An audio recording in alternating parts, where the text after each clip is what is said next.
저희 민수기 계속 공부하도록 하겠습니다. 이번 시간에는 민수기 28장부터 29장까지 다 보려고 합니다. 분량은 적지 않죠. 31의 구절과 또 40개의 구절이죠. 그래서 총 71의 구절인데요. 분량은 적지 않은데 내용은 사실 반복되는 내용입니다. 그래서 저희가 이번 시간에 28장과 29장을 좀 빠르게 살펴보도록 하겠습니다. 먼저 잠깐 기도하겠습니다. 하나님 아버지, 주님께서 주신 말씀으로 인해 감사드립니다. 저희가 이 말씀을 바르게 이해하고 또 이 말씀을 통해서 예수님을 더욱더 알아가게 되고 또 닮아가게 되고 또 주님을 더욱더 따를 수 있도록 도와주시기 원합니다. 예수님의 이름으로 기도드렸습니다. 아멘. 민수기 28장과 29장은 주님께 향기로운 희생물에 대해서 말씀하고 있습니다. 사실 희생물과 헌물에 관한 규정은 레위기에서 상세하게 말씀을 하셨죠. 그래서 여기서 희생물에 관해서 말씀하는 이유는 하나님께 향기로운 냄새가 무엇인지 보여주기 위함입니다. 또 향기로운 냄새라는 것이 있고 하나님께 향기로운 냄새라는 것이 있고 그것이 무엇인지에 관해서 또 아주 자세하게 증언하고 있는데요. 모든 성경 기록이 예수님에 관해서 증언하고 있죠. 그래서 이러한 사실로 미루어 보아서 우리는 이 두 장에서 말씀하는 향기로운 냄새는 바로 그리스도라는 사실을 알 수 있습니다. 물론 그리스도께서 하신 말씀과 행하신 일도 하나님께 향기로운 냄새겠지만 그리스도 그 자체가 바로 하나님께 향기로운 냄새가 됩니다. 따라서 우리는 그리스도 안에 거하고 또 우리 안에 계신 그리스도께서 일하시도록 해야 되겠죠. 우리 자신을 내어드려야 되겠죠. 그러면 우리도 하나님께 향기로운 냄새가 될 수 있을 것입니다. 그러니까 우리 자신으로는 하나님께 향기로운 냄새가 될 수 없어요. 하지만 믿는 사람 안에 거하는, 그러니까 우리 안에 거하는 그리스도께서 일하시기에 우리가 우리 몸을 도구로 내어드린다면 우리도 하나님께 향기로운 냄새가 될 수 있겠죠. 1절과 2절 주께서 모세에게 말씀하여 이르시되 이스라엘 자손에게 명령하고 그들에게 말하라. 너희는 내 헌물과 내 헌물 또 화제의 희생물인 내 양식을 내게 향기로운 냄새로 삼아 그것들의 정한 시기에 내게 드리는 일을 준수할지니라. 여기서 우리는 주님께서 말씀하시는 내 헌물과 내 희생물과 내 양식을 주목할 필요가 있습니다. 레위기에는 5가지 헌물이 나오는데 그중 3가지 헌물은 향기로운 냄새고 2가지는 향기로운 냄새라는 표현이 없죠. 그러니까 향기로운 냄새가 아닌 것은 여러분과 저를 구속하는 그리스도의 사역과 주로 관련이 있어요. 또 향기로운 헌물은 그리스도의 성품 그 자체를 의미한다고 볼 수가 있습니다. 우리가 지난 시간에는 계속 드리는 것에 대해서 살펴봤죠. 헌물을 계속 드리는 것에 대해서 살펴봤는데 이번 시간에는 이 민수기 28장과 29장에서 말씀하시는 이 헌물 자체가 바로 그리스도를 또 상징한다는 것을 살펴보려고 하는데요. 하나님께서 민수기 28장에서 향기로운 냄새에 관해 말씀하시면서 내 헌물, 또 내 희생물, 또 내 양식이라고 말씀하셨습니다. 이러한 헌물들은 그리스도께서 우리를 위해서 행하신 일이나 우리가 생각하는 그리스도가 아니라 하나님께서 생각하는 그리스도를 상징합니다. 그러니까 하나님 앞에 있는 그리스도, 예수 그리스도 자체가 하나님께 어떤 존재인지를 상징한다는 겁니다. 바로 향기로운 냄새라는 거죠. 하나님께서는 그리스도께서 십자가 위에서 여러분과 저를 위해서 해주신 일로 인해서 완전히 만족하셨습니다. 여러분은 어떠신가요?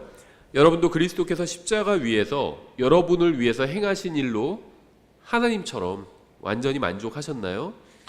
여러분은 하나님께서 기뻐하시고 향기로운 냄새라고 하신 그리스도 안에서 안식하고 있나요?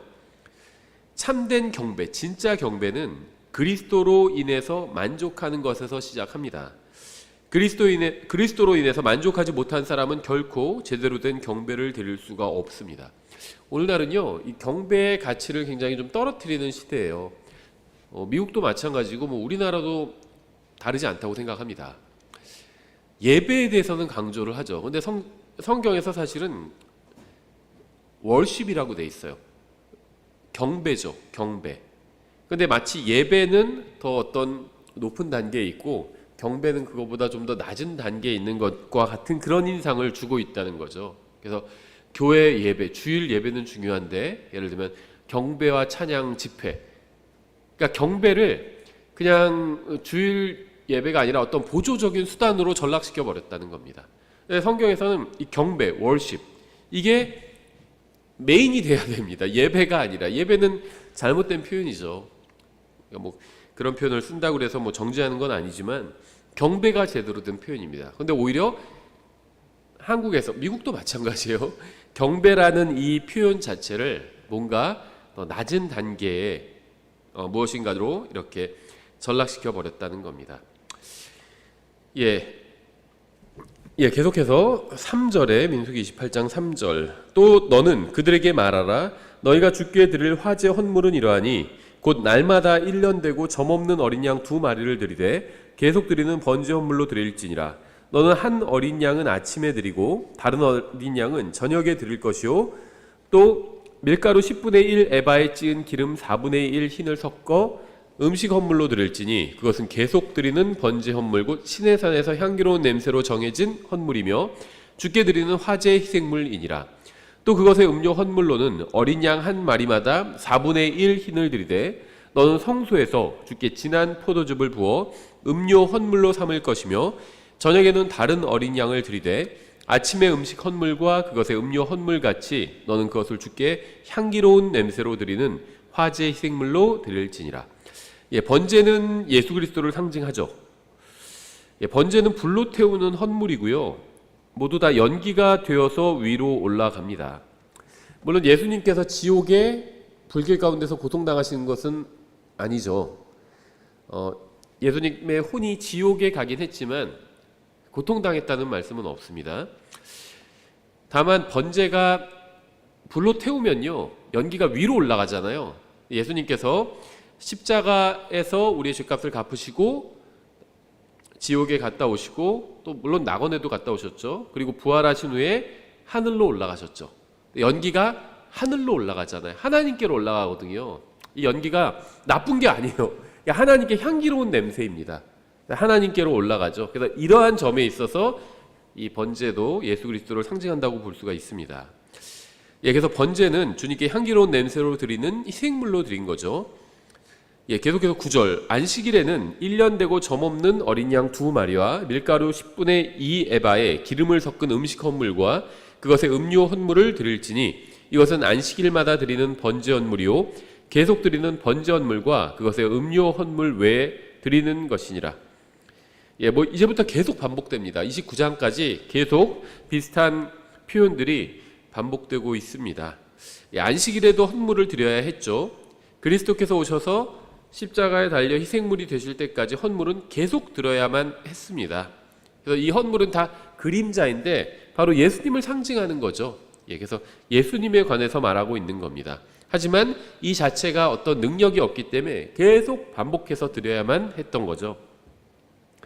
계속 같은 표현 반복되는데요. 저희가 다 읽어보겠습니다. 그래도 28장 29장 전체를. 28장 15절, 너희는 너희의 달들이 시작되는 때에 어린 수소 2마리와 수장 1마리와 1년 되고 점없는 어린 양 7마리로 주께 번제 헌물을 드리되 수소 1마리에는 밀가루 10분의 3 에바에 기름을 섞은 음식 헌물을, 수장 1마리에는 밀가루 10분의 2 에바에 기름을 섞은 음식 헌물을, 어린 양 1마리에는 밀가루 10분의 1 에바에 기름을 섞은 음식 헌물을 곁들여서 향기로운 냄새의 번제 헌물로 주께 화제 희생물로 드릴 것이니라. 그것들의 음료 헌물은 수소 1마리에 포도즙 반 흰이요 수장 1마리에 3분의 1 흰이요 어린 양 1마리에 4분의 1 흰이니 이것은 한 해의 달들 내내 달마다 드릴 번제 헌물이며 또 항상 드리는 번제 헌물과 그것의 음료 헌물 외에 염소 새끼 1마리를 죄 헌물로 주께 드릴 것이니라. 이스라엘 자손은 달들이 시작되는 때에도 주님께 이 헌물을 드려야만 했죠. 주님께서 십자가에 달리실 때까지 계속 반복해서 드려야만 했습니다. 이 민수기 28장, 29장에 관한 자료들을 찾아보면요, 사실 거의 없어요. 왜냐하면은 다른 주석을 달 필요가 없기 때문에 주석이 거의 없는 것 같아요. 거의 다 민수기 28장, 29장은 그냥 빠르게 지나갑니다. 대부분의 주석가들이 빠르게 지나가요. 왜냐하면은 같은 표현이 반복되고 있기 때문에요.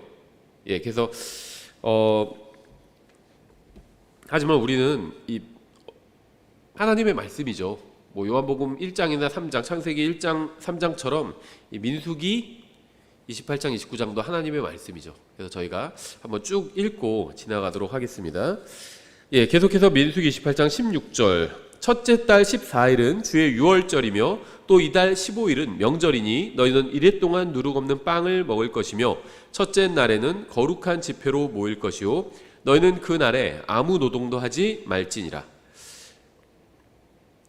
오직 너희는 어린 수소 2마리와 수양 1마리와 1년 된 어린 양 7마리를 주께 번제업물로 화제 희생물로 드릴 것이요 그것들은 너희를 위해 흠이 없을 것이며 그것들의 음식 헌물은 밀가루에 기름을 섞은 것으로 하되 너희는 수소 1마리에는 10분의 3 에바를 드리고 수양 1마리에는 10분의 2 에바를 드리며 어린 양 7마리를 전체에 대해 어린 양마다 각각 10분의 1 에바를 드릴 것이요. 일단 이 분위기가요, 민수기 28장 29장 이제 그냥 어떤 날에 무엇을 해야 하는지에 관한 말씀이기는 하죠.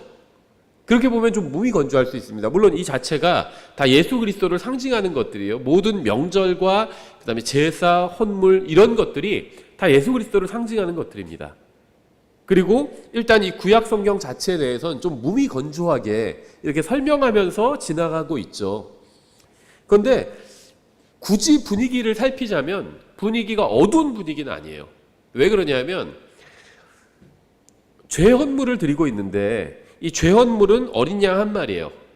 근데 거기에 비해서 하나님께 향기로운 냄새로 드리는 헌물들은 뭐 7마리 이런 식으로 뭐 수소 7마리 이런 식으로 훨씬 더 양이 많습니다.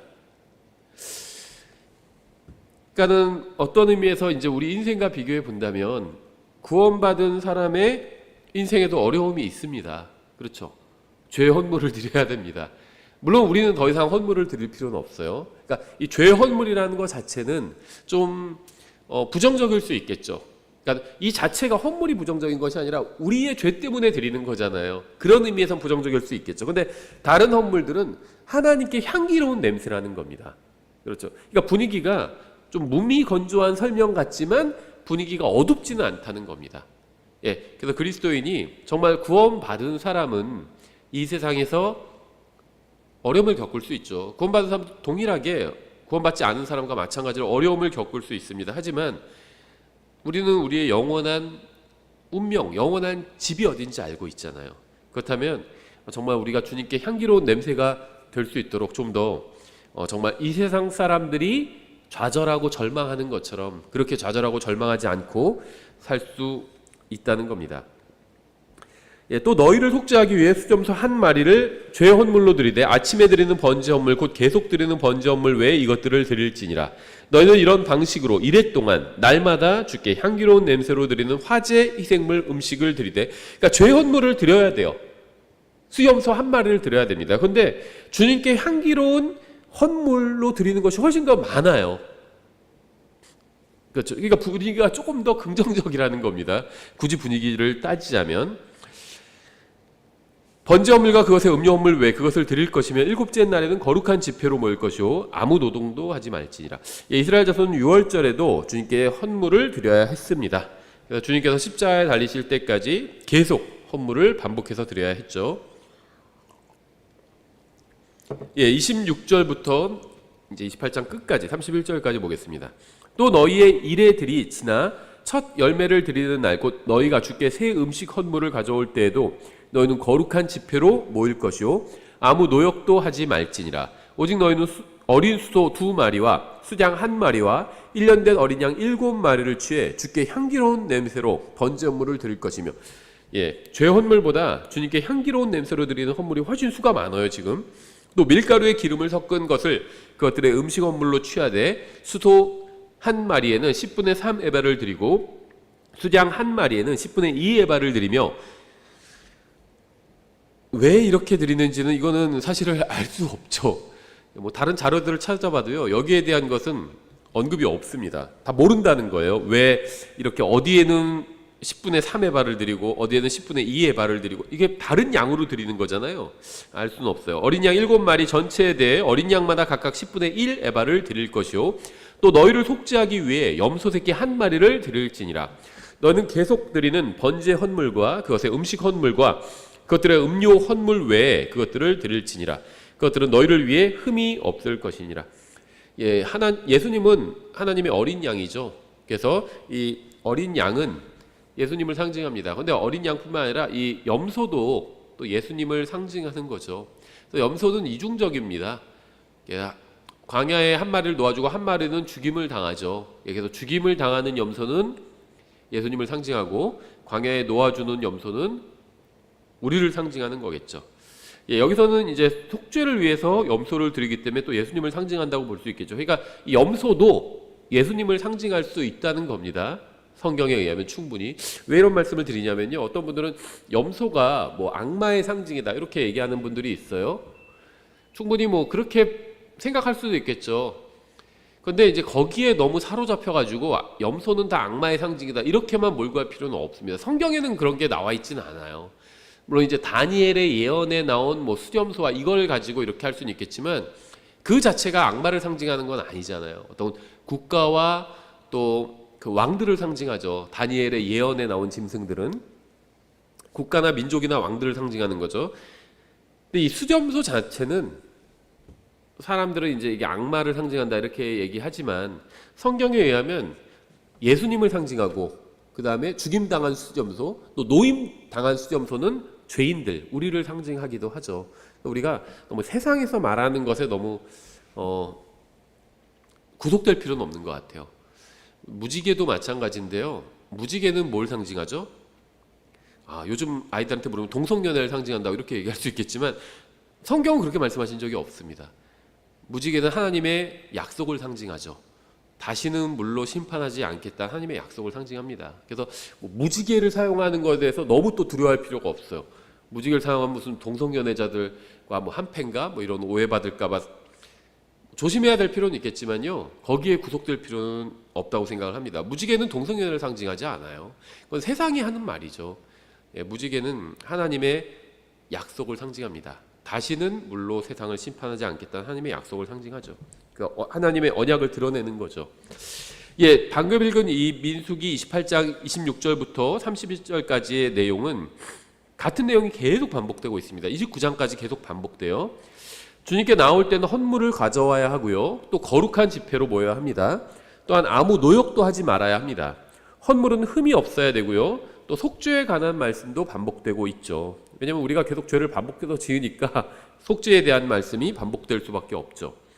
하지만 28장과 29장 전체는 이 71개의 구절로 이루어져 있지만 속죄에 관한 구절은 13개에 지나지 않습니다. 왜냐하면 이 장의 주제는 하나님께 향기로운 냄새인 그리스도이기 때문이에요. 그래서 이 전체 장의 28장과 29장의 분위기가 어둡지만은 않다는 겁니다. 그리스도께서는 우리의 죄값을 치르기 위해서 십자가 위에서 희생물이 되셨죠. 그래서 이 두 장에서는 속죄 헌물에 대해서도 말씀을 하는 겁니다. 하지만 그보다 훨씬 더 많은 부분을 그리스도의 성품 자체인 향기로운 냄새에 관해서 말씀하고 있습니다. 주님은 향기로운 냄새라는 거예요. 하나님께. 우리도 그렇게 되어야 되겠죠. 속죄제로 드리는 수염소는 하나지만 번제로 드리는 수량은 14시고요. 수송아지도 14입니다. 그리스도를 통해 죄를 용서받으면 그보다 훨씬 더 큰 기쁨이 기다리고 있다는 것을 우리가 또 상징적으로 볼 수 있겠죠. 29장에서도요 같은 내용이 반복되는데 저희가 그래도 한번 쭉 읽어보겠습니다. 29장 1절부터 6절까지 일곱째 달 그 달 첫째 날에 너희는 거룩한 집회로 모이고 아무 노역도 하지 말지니라. 그날은 너희를 위해 나팔들을 불 날이니라.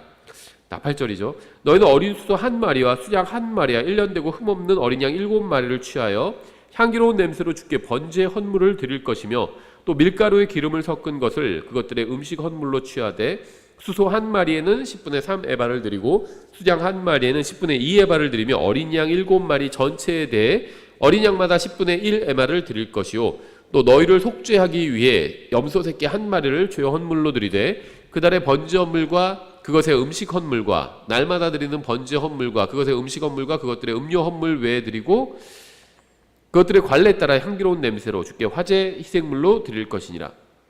29장에서도 28장과 같은 내용이 계속 반복되고 있어요. 여기서는 그리스도를 상징한다는 점에서 중요하기 때문에 반복하고 또 강조하고 있는 것으로 보입니다. 그러니까 우리가 볼 땐 이게 왜 이렇게 비슷한 말씀을 반복하고 있지 이렇게 생각할 수 있는데요.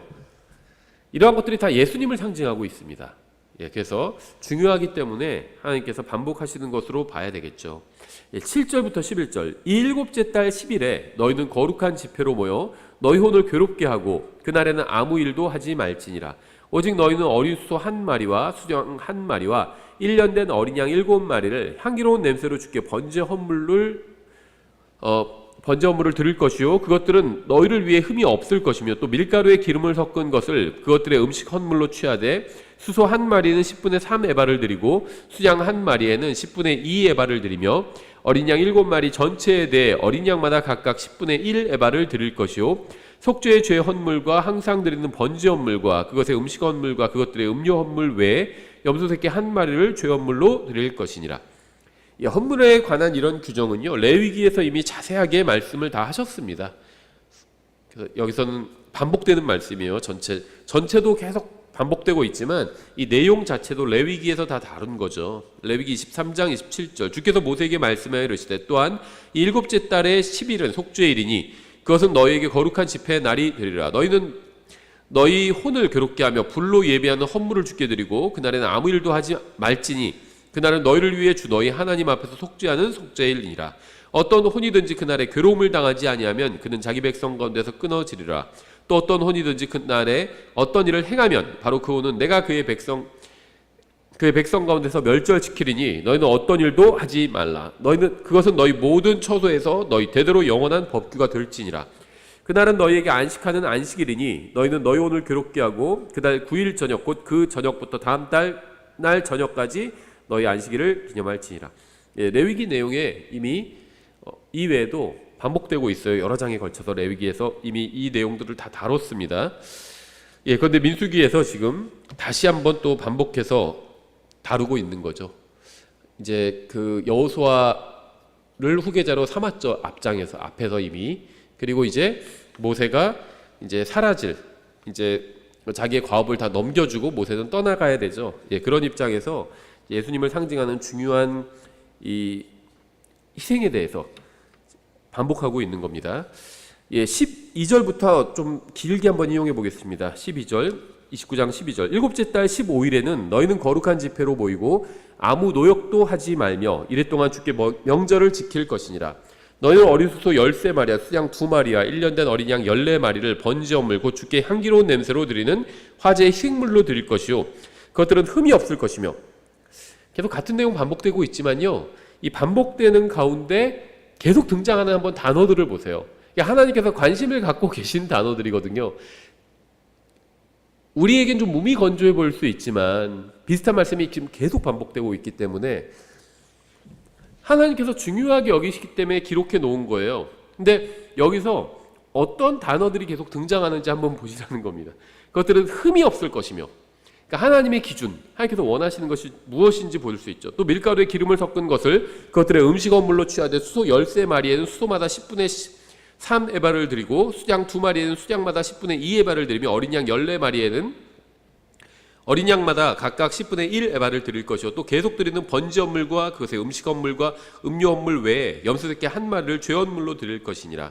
둘째 날에는 너희가 어린 수소 12마리와 수양 2마리와 1년 되고 점없는 어린 양 14마리를 드리되 수소들과 수양들과 어린 양들을 위한 그것들의 음식 헌물과 음료 헌물은 그것들의 수에 따라 관례대로 드릴 것이며 또 계속 드리는 번제 헌물과 그것의 음식 헌물과 그것들의 음료 헌물 외에 염소 새끼 한 마리를 죄 헌물로 드릴 것이니라.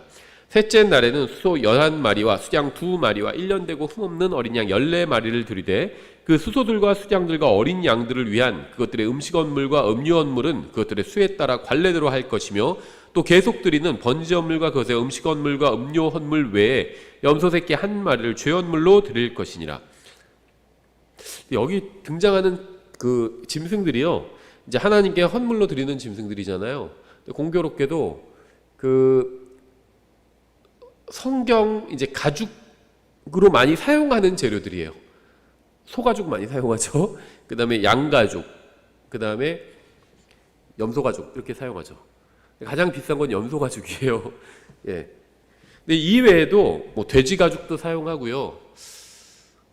타조 가죽도 사용하더라고요. 어떤 사람들은. 자, 이제 개인적으로 리폼하는 사람들은 악어 가죽도 사용하고. 근데 그런 건 좀 개인적으로 우리가 뭐 다른 책이 아니라 성경 가죽으로 사용할 거면 악어 가죽이나 뭐 돼지 가죽은 어쩔 수 없다. 왜 어쩔 수 없냐면 저렴합니다.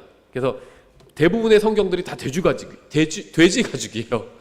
우리나라 성경들 거의 다 인조 가죽 아니면 돼지 가죽이라고 보시면 돼요. 제뉴인 레더 써 있는 거 다 돼지 가죽입니다.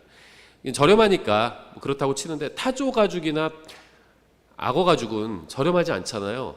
근데 굳이 그걸 성경 가죽 재료로 쓰는 게 저는 좀 이해가 안 되더라고요. 왜냐하면 타조도 성경에서는 나오는데 좀 어리석은 동물로 나오죠. 그 다음에 악어는 뭐 말할 것도 없죠. 이집트를 상징하기도 하고 악어 자체가 성경에서는 이렇게 긍정적인 것으로 나오지 않습니다. 하나님과 관련해서. 근데 왜 굳이 그 가죽으로 성경을 감싸는지 모르겠어요. 근데 거기에 비해서 소나 송아지, 그 다음에 양, 또 염소 이런 것들은 예수님을 상징하기도 하고 또 이제 긍정적인 것들로 나오죠. 그러니까 죄를 대속하는 이런 것들로 나오잖아요. 그래서 충분히 성경 가죽으로 또 사용할 수도 있을 것 같아요. 예, 계속 그 동물들이 반복됩니다. 넷째 날에는 수소 10마리와 수장 2마리와 1년 되고 흠없는 어린 양 14마리를 드리되 그 수소들과 수장들과 어린 양들을 위한 그것들의 음식업물과 음료업물은 그것들의 수에 따라 관례대로 할 것이며 또 계속 드리는 번제업물과 그것의 음식업물과 음료업물 외에 염소 새끼 1마리를 죄업물로 드릴 것이니라. 다섯째 날에 수소 9마리와 수장 2마리와 1년 되고 점없는 어린 양 14마리를 드리되 그 수소들과 수장들과 어린 양들을 위한 그것들의 음식업물과 음료업물은 그것들의 수에 따라 관례대로 할 것이며 또 계속 드리는 번제업물과 그것의 음식업물과 음료헌물 외에 염소 새끼 1마리를 죄업물로 드릴 것이니라. 여섯째 날에 수소 8마리와 수장 2마리와 1년 되고 흠없는 어린 양 14마리를 드리되 그 수소들과 수장들과 어린 양들을 위한 그들의 음식헌물과 음료헌물은 그것들의 수에 따라 관례대로 할 것이며 또 계속 드리는 번제 헌물과 그것의 음식헌물과 음료헌물 외에 염소 새끼 1마리를 죄헌물로 드릴 것이니라.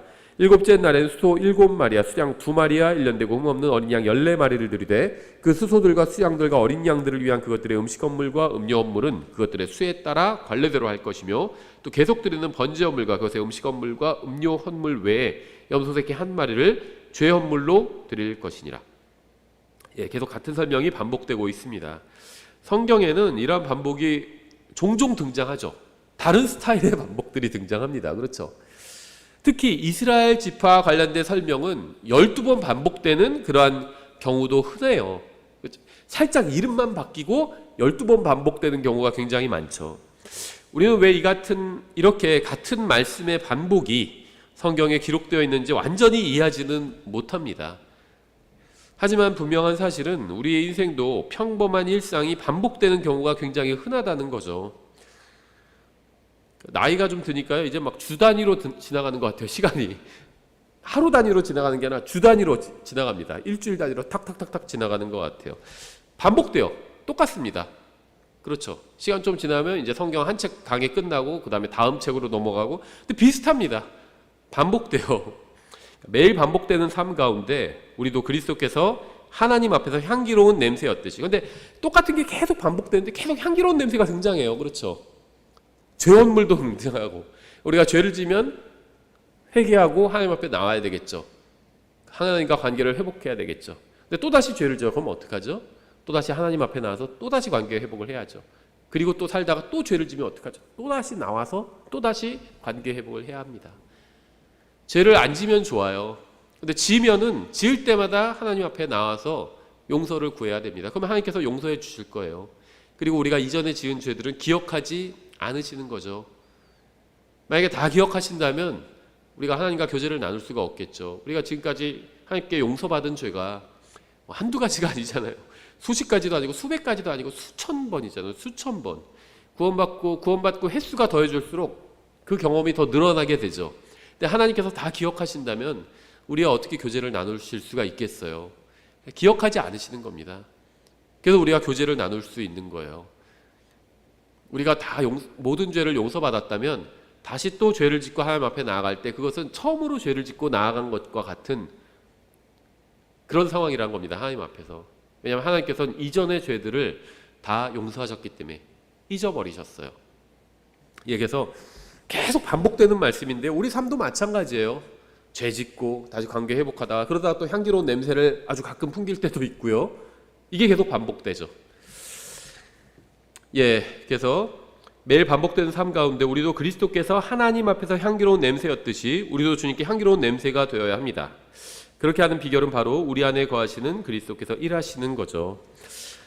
예, 35절부터 끝까지 40절까지 읽겠습니다. 여덟째 날에는 너희가 엄숙한 집회로 모일 것이요 그 날에는 아무 노역도 하지 말지니라. 오직 너희는 수소 한 마리와 수양 한 마리와 1년 되고 흠없는 어린 양 7마리를 번제물고 곧 주께 향기로운 냄새로 드리는 화제 희생물로 드리고 그 수소와 수양과 어린 양들을 위한 그것들의 음식 헌물과 음료 헌물은 그것들의 수에 따라 관례대로 할 것이며 또 계속 드리는 번제물과 그것의 음식 헌물과 음료 헌물 외에 염소 새끼 한 마리를 죄 헌물로 드릴 것이니라.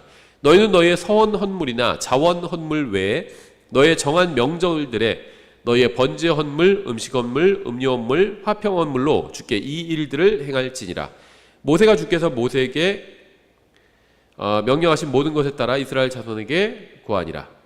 예, 헌물에 관한 규정을 담고 있는 28장과 29장은 굉장히 중요한 교훈을 주고 있는데요. 여러분과 저는 하나님 앞에서 죄인이죠. 우리가 이러한 사실을 인정하든 인정하지 않든 사실은 변하지 않습니다. 우리에게는 우리의 죄값을 치러줄 속죄 헌물이 필요합니다. 많이 필요해요. 그래서 여기서 계속 반복되고 있는 건지도 모르겠어요. 근데 하지만 그뿐 아니라 기쁨과 만족을 줄 만한 것도 필요합니다. 속죄 헌물만 필요한 것이 아니라 향기로운 냄새, 좋은 냄새를 맡으면 기분이 좋아지잖아요. 그런 것도 필요하다는 겁니다. 우리는 지옥에만 가지 않으면 되는 것이 아니라 영원한 기쁨과 평안을 누려야 하기 때문입니다. 그래서 이러한 점에서 이 두 장은 그리스도께서 우리를 위한 속죄 헌물이 되시고 동시에 하나님께 향기로운 냄새가 되신다는 사실을 강조합니다. 그리스도께서 하나님께 향기로운 냄새가 되신다는 것은 하나님께서 그리스도로 인해서 만족을 얻으셨다는 거고요. 우리도 그리스도를 통해 만족을 얻을 수 있다는 사실을 알려줍니다. 죄는 이 세상에 슬픔을 가져왔죠. 죄로 인해 이 세상에는 눈물과 찢어진 마음이 생겼습니다. 무엇보다도 죄로 인해서 우리는 하나님과 교제를 나눌 수 없게 되었죠. 인간이 창조자와 교제를 나누지 못하는 이유는 그분이 높은 곳에 계시고 우리는 낮은 곳에 있어서가 아닙니다. 또 그분은 위대하시고 우리는 하찮아서도 아니에요. 그분은 무한하시고 우리는 유한해서도 아닙니다. 그분은 거룩하신데 우리는 죄를 지었기 때문에 분리가 되었고 또 교제가 되지 않는 거죠. 그리스도께서는 먼저 우리를 위한 속죄 헌물이 되셨습니다. 그리고 나서 주님은 우리를 위해 명절의 기쁨이 되셨어요. 죄를 먼저 속해주고 그 다음엔 향기로운 냄새, 향기, 기쁨이 되신 겁니다. 그리스도는 십자가 위에서 우리를 위한 번제 헌물이 되셨을 뿐 아니라 매일 드리는 번제 헌물이 되셨습니다. 하나님께서는 매일 번제 헌물을 통해 향기로운 냄새를 맡으신 것처럼 매일 우리 안에 거하시는 그리스도를 통해서 향기로운 냄새를 맡으실 수 있습니다. 우리가 우리 안에 거하시는 그리스도께서 일하시도록 한다면 우리는 그리스도의 향기로운 냄새가 되는 거죠. 네, 우리는 구원받은 자들 가운데서나 멸망하는 자들 가운데서나 하나님을 향한 그리스도의 향기로운 냄새니 교회에서 구원받은 사람들 가운데서 함께 있을 때도 있고요. 또 세상에 나가서 멸망할 사람 가운데 있을 때도 있죠. 근데 우리가 어디에 있든지 간에 하나님을 향해서는 그리스도의 향기로운 냄새가 될 수 있다는 겁니다. 세상에서는 우리를 썩는 냄새 취급할 수도 있겠죠. 하지만 하나님을 향해서는 항상 우리는 향기로운 냄새가 될 수 있다는 거예요. 우리는 하나님의 말씀대로 사는 것을 통해서 그리스도께서 우리 안에서 일하시도록 할 수 있습니다. 우리는 우리 몸을 주님께 도구로 내어드리기만 하면 됩니다. 그러면 주님께서 우리를 통해서 일하실 것이고요. 이것이 바로 성경이 말씀하시는 합당한 섬김입니다. 로마서 12장 1절 2절에 나와 있죠. 그러므로 형제들아 내가 하나님의 긍휼을 힘입어 너희에게 간청하노니 너희는 너희 몸을 거룩하고 하나님께서 받으실 만한 살아있는 희생물로 드리라. 그것이 너희의 합당한 섬김이니라. 너희는 이 세상에 동화되지 말고 오직 너희 생각을 새롭게 함으로 변화를 받아 하나님의 그 선하시고 받으실 만하며 완전하신 뜻이 무엇인지 입증하도록 하라. 우리가 주님을 합당하게 섬기기 위해서는 반드시 생각을 새롭게 변화받아야 합니다. 그래서 하나님 말씀을 읽는 거예요. 생각의 변화를 받기 위해서 읽는 겁니다. 생각이 바뀌어야 행동도 바뀌고 말도 바뀔 수 있는 거죠. 말과 행동이 잘못된 것들이 나온다면 그것은 아직 우리가 생각이 충분히 바뀌지 않았기 때문입니다. 생각이 충분히 변화되지 않았기 때문이에요. 데살로니가전서 2장 13절 이런 까닭에 우리가 또한 하나님께 끊임없이 감사를 드림은 너희가 우리에게서 들은 하나님의 말씀을 받을 때 그것을 사람들의 말로 받지 아니하고 하나님의 말씀으로 받았기 때문이니 진실로 그러하도다. 그 말씀이 또한 믿는 너희 안에서 효력 있게 일하느니라. 그냥 너희 안에서 일하는 게 아닙니다. 자동적으로 이루어지는 것이 아니라 믿는 너희 안에서 효력 있게 일한대요. 그래서 참된 믿음에는 행위가 들어가 있습니다. 믿으면 일이 나오게 되어 있다는 겁니다. 믿어야 효력 있게 일할 수 있다는 겁니다. 성령님께서 이 말씀이 일할 수 있다는 거죠. 우리가 말씀을 통해서 변화를 받고 주님의 말씀을 우리 마음속에 간직하고 그 말씀에 순종하면 주님께서 그 말씀을 통해서 우리 안에서 일하실 겁니다. 시편 119편 11절 이렇게 되어 있죠. 내가 주께 죄를 짓지 아니하려고 주의 말씀을 내 마음속에 숨겼나이다. 30절 내가 진리의 길을 택하고 주의 판단들을 내 앞에 두었나이다. 33절 오 주여 주의 법규들의 길을 내게 가르치소서 내가 끝까지 그 길을 지키리이다. 34절 내게 명철을 주소서 내가 주의 법을 지키리니 참으로 내 온 마음으로 그것을 준수하리이다. 하나님의 말씀을 아는 것에서 끝나면 안 된다. 이런 말씀을 하고 있는 거죠. 알면 그대로 행해야 된다. 이렇게 말씀하고 있는 거죠. 저희가 이렇게 민수기 28장, 29장을 한번 쭉 읽어봤습니다. 다음 시간에 30장 들어가도록 하겠습니다. 저희 지금